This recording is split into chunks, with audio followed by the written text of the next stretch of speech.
This was definitely a frenzy. Essentially, the person went berserk. A vicious slaying. People were terrified. People need a reason that bad things happen. A dark mystery with multiple suspects. They were sisters, but there was no sisterly love. I'm just thinking, what do I do if he freaks out? There was a lot of hate. There was a lot of discontent within that family circle. The truth will be revealed. What stood out to me as this crime scene is there was no rhyme or reason. It just didn't make sense. If he did this, he needs to pay for it. Every day in North America, dozens of people are murdered. The key to solving the toughest of these homicides lies in the final 24 hours of the victim's life. To crack the case, detectives must reconstruct that critical timeline. The minutes and hours containing evidence that can help unlock the mystery and catch the killer.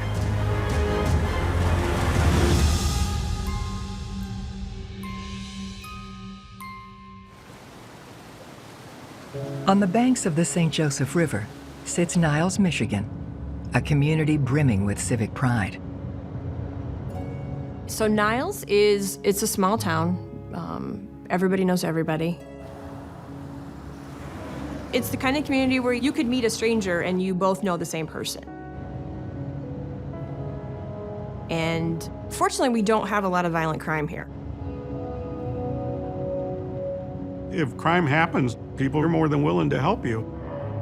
People respect police. Yes sir, no sir. Here, people get involved. But on one cold February afternoon, something so shocking happens, no one knows what to do. Yes, County. This is a 911 transfer. The gentleman is saying there's been a shooting. Okay, where's the suspect at? There's no suspect. Their door was open. We were trying to find them all morning. And they were supposed to be at work, and I walked in the house, and they've been shot. We received a 911 call from a father who says that his son and his daughter-in-law are deceased. He thinks it's a homicide. Okay, sir? Yes. Have you been inside the house? I have. Okay. Are they injured or are they deceased? They're deceased. Oh, my God. I immediately called one of the troopers on a cell phone, and he said, "You need to get over here." The victims are Carolyn and John Tarwacki, two beloved musicians who live with their nephew, Keelan. John and Carolyn met late in life. They met online. They were just in a great place in their life because they had found each other, they were happily married. Carolyn was a good soul, as I put it. She used to pick up old music instruments, and she would repair them and try to help kids who couldn't afford an instrument. And John was a Navy veteran. Hard workers, both of them. Tasked with investigating their deaths are detectives Fabian Suarez of the Michigan State Police and local detective Kristen Daly, who has lived in this community for 20 years. When we arrived there, that's when the light bulb went off for me that, oh, these are people that I know.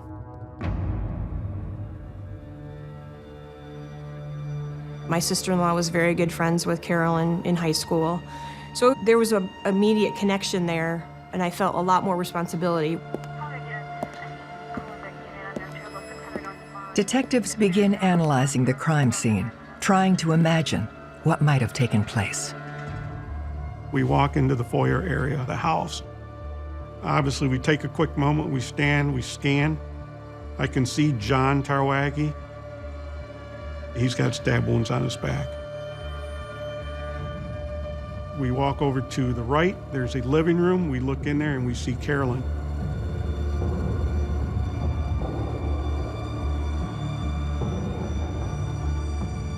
We look to the left, there's a bathroom there.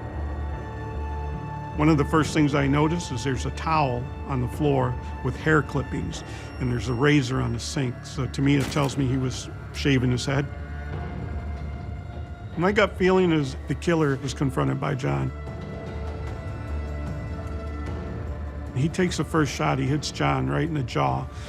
He shoots again, John throws up his arm, and then he turns and like he's trying to escape, and he collapses right there. So now John is out of the picture. Now the killer can focus his attention on Carolyn. At the time that you first looked at her, it was almost hard to tell exactly what had happened to her. She had been badly beaten. Being beaten is usually very immediate. It usually dictates that that's somebody that you know really well and you're really, really angry at when you see that level of injury and that level of violence visited upon somebody. And later it was determined that she was both stabbed and shot. And that's an extreme level of violence against the nicest person that you literally would ever meet. It made absolutely no sense. To find out who ruthlessly killed this loving couple, police must reconstruct the final 24 hours of the Tarwackis' lives. A timeline's important in every homicide case. You have to know where all your players are in any given moment to create an alibi or to break an alibi, to set your timeline so you can discover when was their vulnerability, when did the murder occur. Investigators start building John and Carolyn's timeline by interviewing the person who found them, John's father. When I first met John Tarwacki, Sr., obviously he was very distraught. How else could you be? You just walked in, you find your son and your daughter-in-law murdered. He said John and Carolyn had an 8 a.m. meeting at the high school. They never showed up. This is not like Carolyn. She will not miss work. She will not miss appointments, anything like that. So the school called Quinlan and Babbage, which is where they worked, and said, Carolyn never showed up. What happened? John's sister worked for the company too, so they called John's father, like, can you go check and see what's going on? He, in turn, said he tried calling the house, he tried calling the cell phones, and nothing happened, so he decided to get in the car and go knock on the door. Hoping to flush out the Tarwackis' timeline further, detectives reach out to Carolyn's mother, Sharon. Sharon tells me that she talked with Carolyn on the phone that morning. She was having some issues with her computer, so she was just venting some frustration to her mom. Just a normal touch and base with your mom in the morning.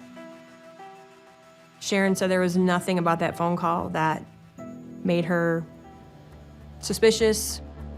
Detectives pull Sharon's cell phone records and verify that the call started at 6:10 a.m. and lasted exactly 12 minutes. The last time she talks to her mother is at 6:22. Says goodbye, not realizing either one that it's the last time. But what happened after she hung up with her mother is still a mystery. Knowing that Carolyn was on her computer that morning gives them something to work with. Investigators dig into her laptop logs. Carolyn logged onto the computer at 6:43 a.m. and then 7:03, the computer goes dormant, meaning that there's no longer any interaction with the keyboard.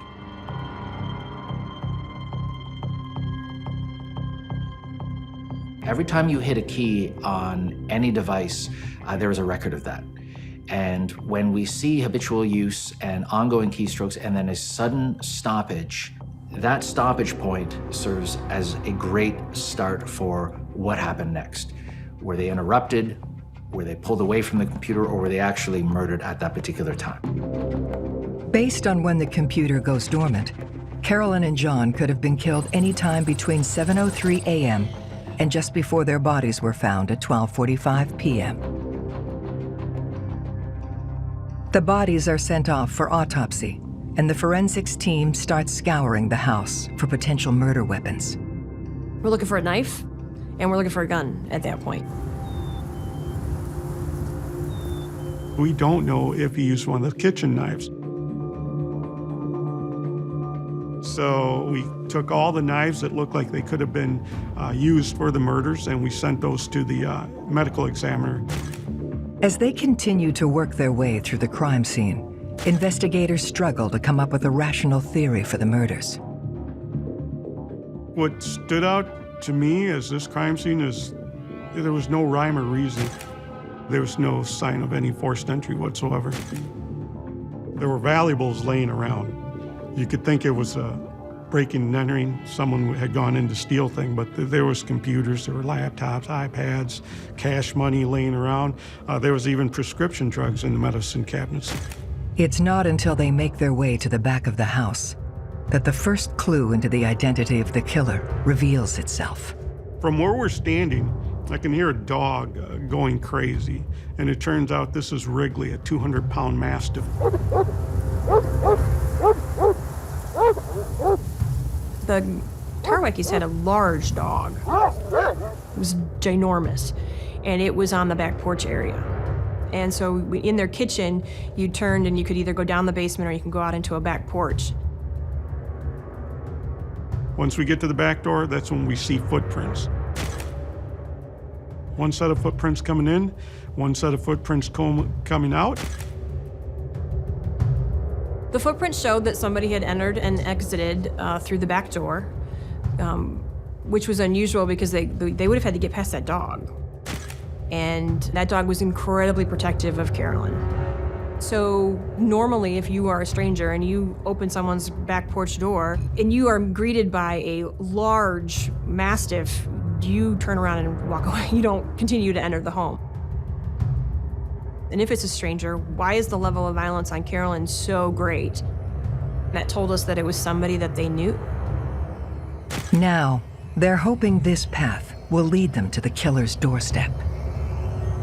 You have to work fast, you gotta work furiously, because if he did it once and he did it twice, he can definitely do it again.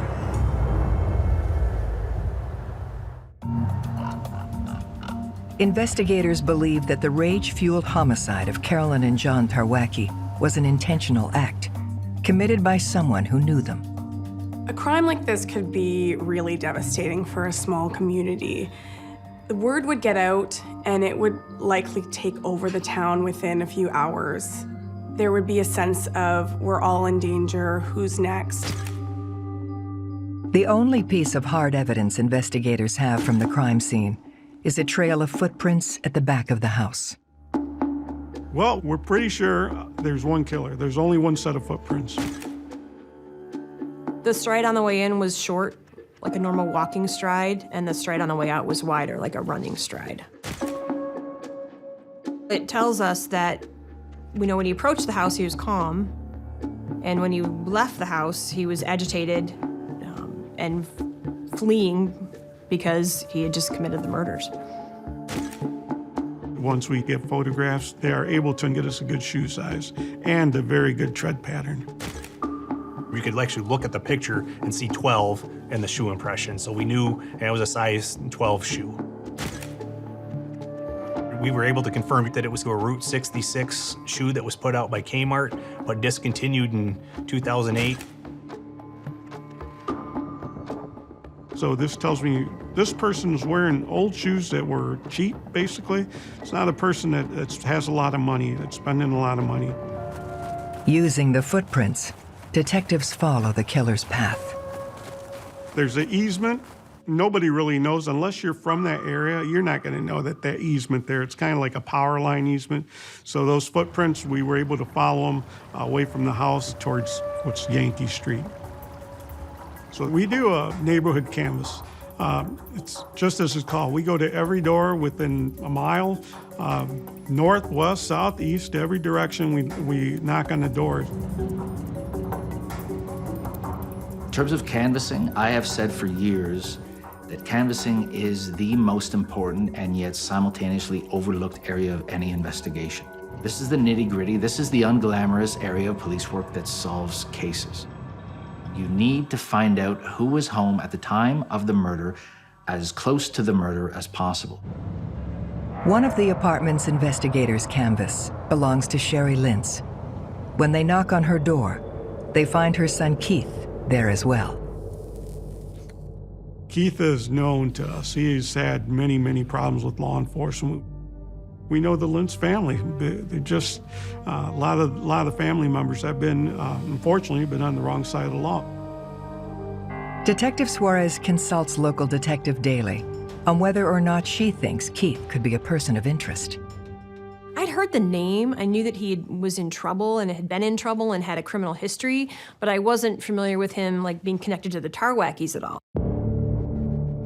Investigators question Keith about whether he knew the Tarwackis and his whereabouts that morning when they were killed. Keith Lentz says he may have walked past the residence and may have waved at John Tarwacki, but he says no, he doesn't know him.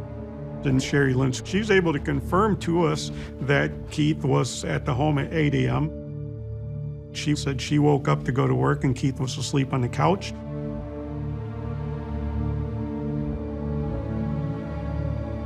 She also is able to alibi him, saying that she actually took Keith to work on the morning of the homicides. Satisfied with the Lentz's accounting of their whereabouts, police move on. And it pays off almost right away. Later on that morning, we found a neighbor who said, yep, I was outside smoking a cigarette, starting my car up. And that's when I see a young man running down the alleyway. She is positive that that was, I believe, at 7:45 a.m. Those footprints were right by her house, maybe 30 feet from her deck. She told us, she goes, you never see anybody going through there at this time of the morning. Nobody ever sees there, and that's what caught her attention. This new information is critical. Assuming the running man is the killer, investigators are now able to pinpoint when the Tarwackis were murdered.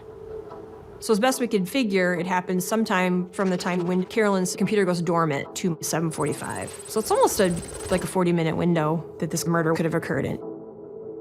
It's an unusual time of day for a double homicide to take place. It was very brazen. Nobody commits a homicide when everybody is getting ready to go to work. You're taking the chance of being seen. There's too many eyes out. Too many people are awake. Most homicides are going to involve at the time of darkness when not many people are around or you cannot be seen. The eyewitness didn't get a good look at the man's face, but she says he was tall.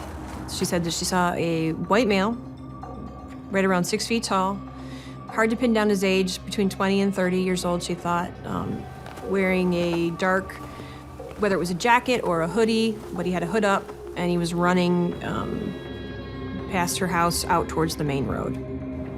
The description immediately rings a bell for Detective Daly. It sounds like it could be Keelan, Carolyn and John's teenage nephew, who has been living with them. I was familiar with Keelan because his younger brother had been on the same T-ball team with my son. So at that point, Fabian's like, oh, well, you can be the one to go talk to him at the school then. Keelan is the son of Carolyn's sister, Katie, and her husband, David. Keelan is a kind of a combative individual. One of the reasons he was living with John and Carolyn was because he didn't get along with David, and they had fought quite a bit. The fights consisted of a lot of yelling and screaming. So I'm just thinking, you know, what do I do if he freaks out? What do I do if he's actually the suspect and he knows, like, immediately why I'm there? We know that Keelan lives at the house. He automatically becomes our first suspect because he was probably the last people that saw John and Carolyn alive. So I asked Kristen Daly to conduct the interview because I wanted that female perspective to talk to him, probably get more information. We have to determine as quickly as possible, is he involved? Did he commit the crime? Does he know who committed the crime? When I got to the school and they brought him out of his classroom, he looked confused. He knew who I was, but he couldn't really figure out why I was there. Keelan's sitting there and he's looking at us. I could just see the conflicting play of emotion on his face. And then Fabian tells him exactly why we were there. He said, John and Carolyn are dead, and we need to talk to you. And Keelan completely melted down. He just completely had a breakdown right there. I said, I need you to go through your morning. I need you to tell me exactly what you did. I need you to tell me exactly what, as best you can remember, what time things happened. He told me that his Aunt Carolyn woke him up in the morning, shortly after 6. He leaves the house about 6:30 in the morning, and his grandmother lives 2 doors down from John and Carolyn. So at 6:35, he goes to his grandmother's, talks to her really quick. He grabs some pop and some beef jerky. He's there for maybe not even 10 minutes, if that long, because he catches the bus then at 6:45. Detective Daly checks Keelan's alibi with his grandmother, Sharon. Sharon says she gets off the phone with Carolyn at 6:22. Keelan shows up within 5-10 minutes of that phone conversation to Sharon's home. Keelan is calm, he is clean, so he wouldn't have had time to commit those murders, and he would have been a mess physically. We follow up with the school with the times the bus is there, cameras in the school. We know he walked into the school. We talk to the teachers. We know he walked into the classroom. He had a backpack, and there was an empty pop bottle like in the outside of his backpack, and also a bag of jerky. So that corroborated his story. Also, there was not a good motive for Keelan. He was in a really good place. John and Carolyn lost their lives, but Keelan lost his future. With Keelan's whereabouts verified from 6:22 a.m. to 3:30 p.m., detectives conclude he couldn't have killed the Tarwackis. According to Keelan, he hated living with his mother and stepfather and wanted to stay with Carolyn and John permanently. Once Keelan moved out of the home, his grades picked up, and he really liked it. Obviously, there was no domestic problems. There was no fighting, anything like that in the house. He really liked living there. Detectives then discover that the Tarwackis had filed for legal guardianship, so Keelan wouldn't have to return to his parents' home. In fact, the attorney had served the papers to Keelan's mother, Katie, just 2 days before the murders took place. I knew Katie, so I was already familiar with her temperament. She doesn't care what you think about her, and she will tell you exactly what's on her mind. She can come across as very aggressive, very combative, and Katie did not want Carolyn to have guardianship, and she was angry. And knowing Katie's personality and knowing that she could be pretty aggressive, and just seeing the level of violence visited on Carolyn, your mind goes to that first person who's angry. And that circled back to Katie.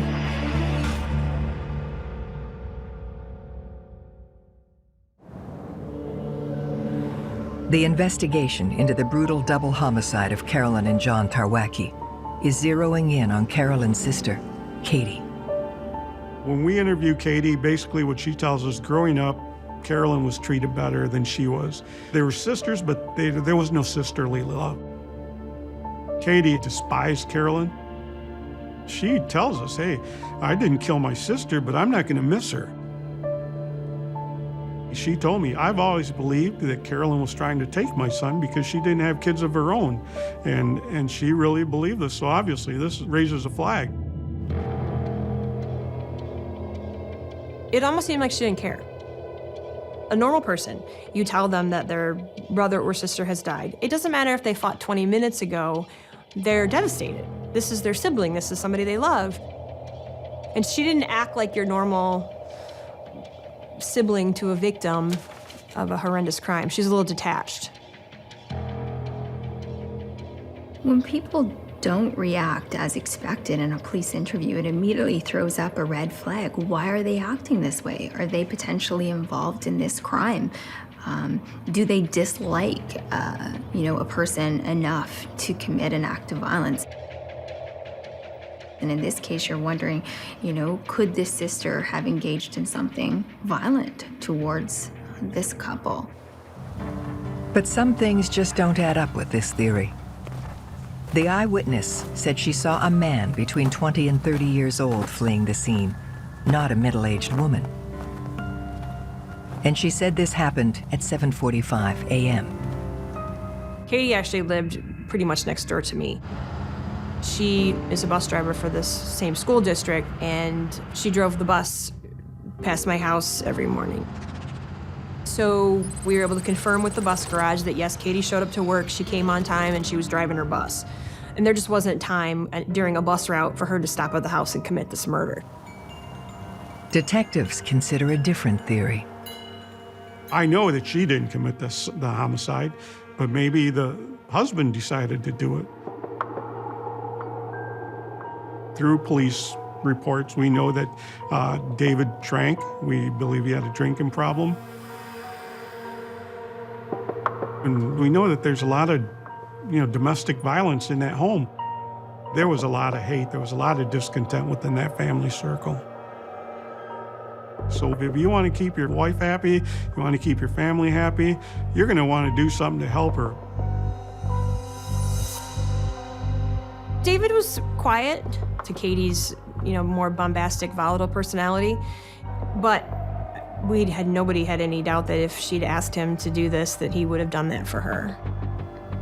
With David now in their crosshairs, detectives put the timeline to the test to determine where he was when the Tarwackis were killed.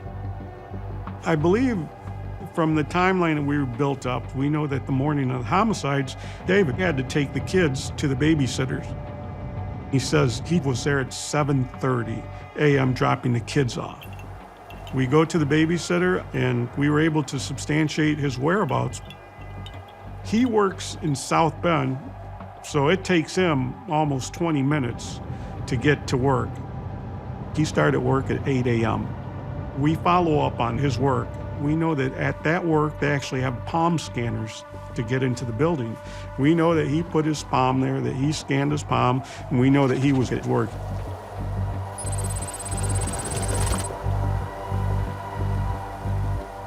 So there was no way that he would have been the killer, that he was involved. Having eliminated from the suspect pool all three of the people closest to the Tarwackis, detectives are stumped. There were so many things about this case that didn't flow up from a normal investigative standpoint. We were still really focused at that point on this is somebody that they knew, somebody that was angry with them. And we had talked to everybody that we knew that knew John and Carolyn. We talked to John's, ex-wives. We dug deep into his past trying to find a motive, and just nothing was panning out. Everything was coming up a dead end. Investigators are forced to consider whether the murders may have been more random than they first appeared. People were terrified. People need a reason that bad things happen. When there's no reason that something bad has happened, then everybody thinks, then that could be me. And that freaks people out, obviously. We all like to believe that if we just do the right thing at the right time, then we're all safe, but that's not clearly how the world works. Weeks turn into months. Months turn into years. And eventually, the case goes cold. That was the first time that I ever had trouble sleeping after a case. It was awful. It was awful because it was unsolved and just no idea at that point. And the other thing that haunts you is, did you miss something? As it turns out, they did. I received a call from the mother, Sharon McKnight, who is cleaning out the house to sell. She is cleaning out the refrigerator, thawing out the freezer, and as she's removing items, she says she found a bloody knife. I was actually here at work. I immediately respond to the location along with one of my troopers. Sure enough, there's a bloody knife in the freezer.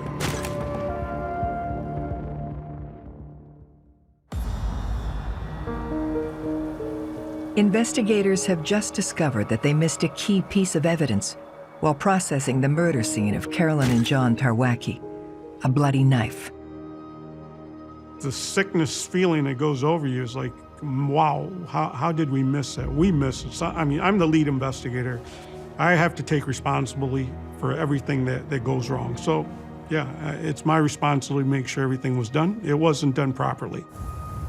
The knife is processed. DNA shows that it is Carolyn and it is John's blood on the knife. But unfortunately, there is no third party. We were hoping maybe to find DNA from our suspect that could be identified, but there was not. Just when things couldn't seem more hopeless, Detective Suarez receives a call that breathes new life into the investigation. Patricia Wiles was a local young lady. She had a run-in with the local police officer. She was stopped. She was arrested, I believe, for driving with her license suspended. When they brought her in and they booked her, she told them, "I'd like to talk to the detective who's in charge of the Tarwacki homicide because I think I have information as to who killed them." This officer obviously calls me right away at home. I believe it was 3 in the morning or something like that. So I obviously come to work right away. I start interviewing Patricia Wiles, and she brings up the name of Keith Lentz. Keith Lentz, who we had talked to initially, but was not on the radar. 26-year-old Keith Lentz was someone they interviewed on the very first day of the investigation. His mother, Sherry, told them Keith was at home with her at the time of the murder. And back then, they had no reason to doubt her. Patricia tells us that she was living with Keith Lentz's brother or half-brother. And on the night of the homicides, he came to the trailer, and she said Keith was just bouncing all over the place. And kept looking out the window, and she asked him, "What are you doing?" She said, "The cops are after me." And, "Well, why are the cops after you?" And she said, "Because I left my effing footprints in the yard, and they're gonna find me." Patricia tells them that Keith was heavily into crystal meth, and that night, she was afraid of him. So when you take crystal meth, what it can do is it can cause agitation, it can cause people to experience suspicious thoughts, paranoia, and sometimes people even start to see or hear things that aren't there. And all of this combined can make social interactions to be very unpredictable with these people. They become very emotionally disinhibited, emotionally dysregulated, and sometimes engage in erratic behavior and, in some cases, explosive violence. One of Patricia Wiles' big alarming concerns was just the way Keith was acting. He was acting berserk, and she said he had a gun in one hand, was waving it around, but she also observed him with a couple other weapons in his belt line. That's started the ball rolling with Keith Lentz, and we really started to dig in on him as our main suspect. To confirm Patricia's story, Detective Suarez tracks down Keith's baby mama. She's in bad shape. It turns out that within a month or so, I believe, of the homicides, Keith had choked her, beat her, choked her, and we were able to confirm this through South Bend Police Department records, that we obviously now know he's got the propensity for violence. Now that we really got our teeth sunk into Keith Lentz, we start looking for his inner circle. We start getting more calls. The next big break really comes from another ex-girlfriend. She had a birthday party for one of her sons, and the mother told her, "Why do you have Keith Lentz here? He killed the Tarwackis. Get him out of my home. I don't want him in my house." So that started a fight. She said she asked him, "Why do people think you killed the Tarwackis?" And he told her, "Well, because they found my footprints there, but I was just taking a shortcut to my grandparents' house." It seemed believable. If you're gonna make a story up, why do you make the footprints in the snow up? Because we never had released that and people didn't know we had that as evidence. Detectives now strongly believe Keith murdered Carolyn and John Tarwacki, but they need proof. They go back to Sherry Lentz, hoping to break his alibi. She reiterates that Keith was sleeping on the couch at 8 a.m. and that she drove him to work at 9. So now we're working on it. We have to confirm his timeline. And at that time, he was working at Walmart in Mishawaka, Indiana. We were able to determine through work records that was not true. He never did show up for work. He didn't call in sick. He didn't call in at all. So we know that he's not there. We believe Mom's lying. If only detectives had checked Keith's alibi back on day 1 of the investigation, they would have realized that he had both the means and the opportunity to kill the Tarwackis. It's not uncommon to see in a lot of cases that go cold, in this case 3 years. And it doesn't matter if it's 3 months, 3 years, 30 years. I'll often tell investigators, the name of the offender is probably already in the file. He's probably already even been interviewed and falsely or wrongly screened out or excluded. And I say, always go back to what you did first and re-examine it with fresh eyes. And we see in this case, sure enough, he's spoken to in the canvas and not asked the right questions and ruled out. Obviously, Keith is on the radar now. We tried looking for his whereabouts. We find out that Keith has fled to Nashville, Tennessee. The next day, I had to go to the doctor. My blood pressure was 200/195. We have to track him down. If Keith did this, he needs to pay for it.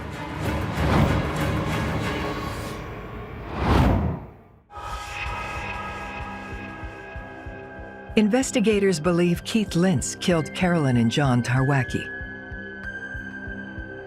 After an exhaustive search, they finally track him down in a Nashville jail, imprisoned on some minor traffic charges. So Keith and I have history. He doesn't like me, I don't like him. There comes a point in time where you really have to suck up your ego as an investigator. As much as I want to go interview Keith, I know that if I go, he's not going to say a thing. So I sent a couple other detectives to talk to him. They do lengthy interviews with him. He denies being involved. But he also thinks that he can beat a polygraph, and he volunteers to take polygraphs.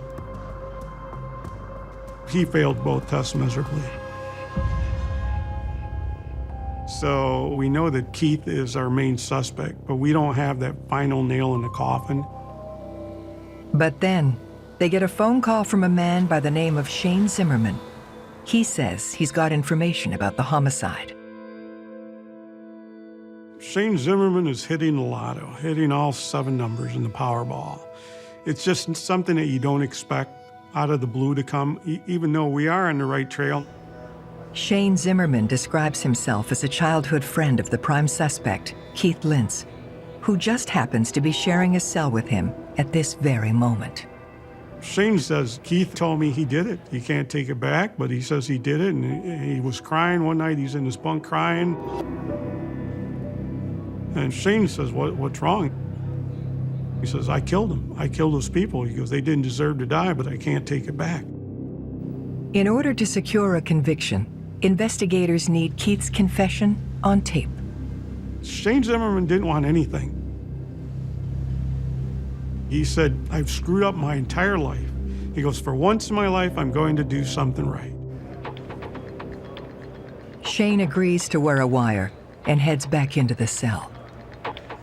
But we told him, don't ask questions, you don't interrogate, you don't interview. You just act as a listening post. If he wants to talk about it, you talk, you listen. On their end, police push Keith in a series of interviews, keeping the murders at the top of his mind. They said, hey, Keith, we know sometimes you can go into drug-induced hysteria, and this is what happened in this case, isn't it? And, you know, obviously he denied it there, but when he went back into the cell and was talking to Shane, he told Shane, he goes, man, they had it right on. That's what happened.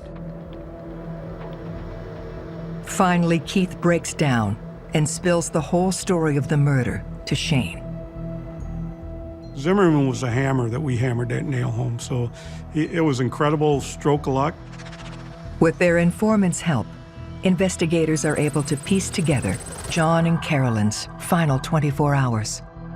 We find out that Keith and his brother, Brian, are drinking all night long. They're doing drugs the entire night. That morning of the murders, Keith gets in a fight with the mother because he wants more money to go buy drugs. And this is very early in the morning prior to the homicides. We believe that after the mother would not give Keith money, he probably planned on doing a home invasion. John is in getting ready for work. He is shaving. Carolyn's on her computer at 7:03, and sometime between there and 7:45, Keith Lintz is walking down the road and walks down that back alley.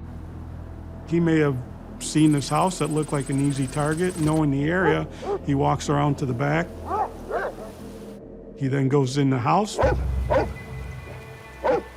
Keith used to have pit bulls. This guy was not scared of dogs. He lets Wrigley, the dog, into the back room and closes the door behind him. I don't think he was expecting for John and Carolyn to be home.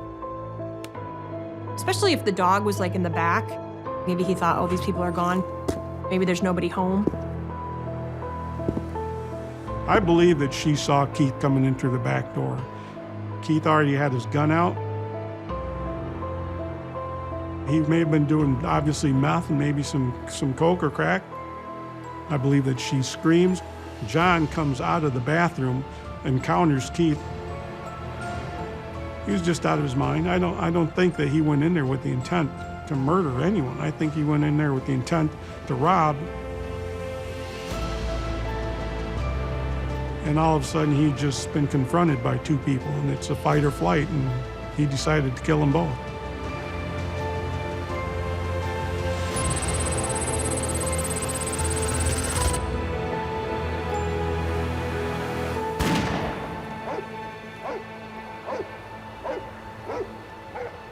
I think my biggest takeaway from this case was not to prejudge what you may see at a scene. This case would suggest that maybe there was emotion here that had evolved to a certain level where people got angry and perpetrated violence. And really what it says to me is sometimes, by sheer happenstance or drug use, it can culminate in explosive violence in a way that seems personal when really it's just disorganized, frantic, unexplainable behavior. Keith is charged with 2 counts of first-degree murder. He's convicted and sentenced to life without the possibility of parole. The timeline was incredibly important because you had this 35, 40-minute window where this crime occurred. And putting together this timeline made it absolutely clear when we caught the guy who it was.